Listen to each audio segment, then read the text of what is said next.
কোরআনের আলো থেকে যারা দূরে রয়, জীবনের বাঁকে বাঁকে নামে পরাজয়।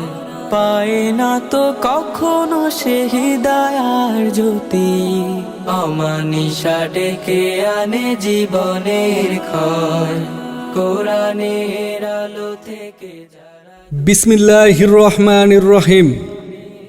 লর্ড হার্ডিঞ্জ বাজার, পূর্ব মাথায় আয়েশা সিদ্দিকা রাদিয়াল্লাহু তাআলা আনহা মহিলা মাদ্রাসার পক্ষ থেকে আপনাদের সবাইকে জানাই একরাশ প্রীতি ও শুভেচ্ছা। ইহকাল এবং পরকালীন মুক্তির লক্ষ্যে আপনার আদরের কন্যা সন্তানকে ইসলামী শিক্ষায় শিক্ষিত করতে চান, তাহলে আজই ভর্তি করুন আয়েশা সিদ্দিকা রাদিয়াল্লাহু তাআলা আনহা মহিলা মাদ্রাসায়। ভর্তি চলছে, ভর্তি চলছে, ভর্তি চলছে। আবাসিক অনাবাসিক ডে কেয়ারে ছাত্রী ভর্তি চলছে, ছাত্রী ভর্তি চলছে, ছাত্রী ভর্তি চলছে। মাগো তোমার একটি মেয়ে মাদ্রাসাতে দিও, মাগো তোমার একটি মেয়ে মাদ্রাসাতে দিও। এই পৃথিবীর বুকে তুমি জান্নাত কিনে নিও, এই পৃথিবীর বুকে তুমি জান্নাত কিনে নিও।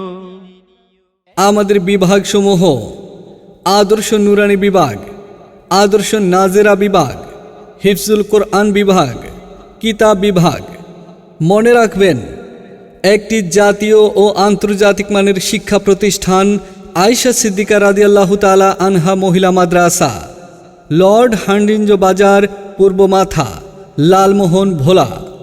মাদ্রাসার বৈশিষ্ট্যসমূহ: বাংলাদেশ কোরআন শিক্ষা বোর্ড বরিশাল এর সিলেবাস অনুযায়ী শিক্ষা প্রদান করা হয়।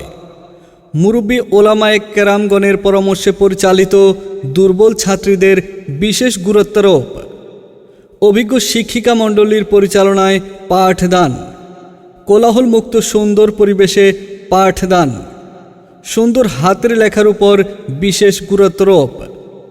মাসিক পরীক্ষা গ্রহণের মাধ্যমে শিক্ষার্থীদের পড়ালেখার মান উন্নয়ন নিশ্চিত করা।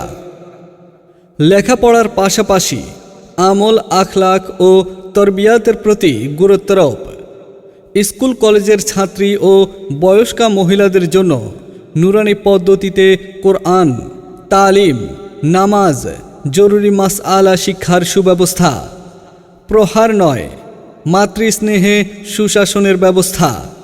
মনে রাখবেন, সন্তান আপনার, তাকে সুশিক্ষায় গড়ে তোলার দায়িত্ব আমাদের। বিশেষ দ্রষ্টব্য: স্কুল শিক্ষার্থীদের জন্য সহজ পদ্ধতিতে কোরআন শিক্ষার ব্যবস্থা রয়েছে। বিশেষ করে রমজান মাসে মহিলাদের জন্য কোরআন শিক্ষা, মাসালা মাসাইল শেখানো হয়।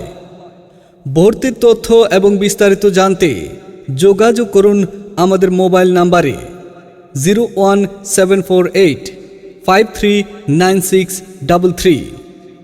আয়েশা সিদ্দিকা রাদিয়াল্লাহু তাআলা আনহা মহিলা মাদ্রাসা, লর্ড হার্ডিঞ্জ বাজার, পূর্ব মাথা, লালমোহন ভোলা।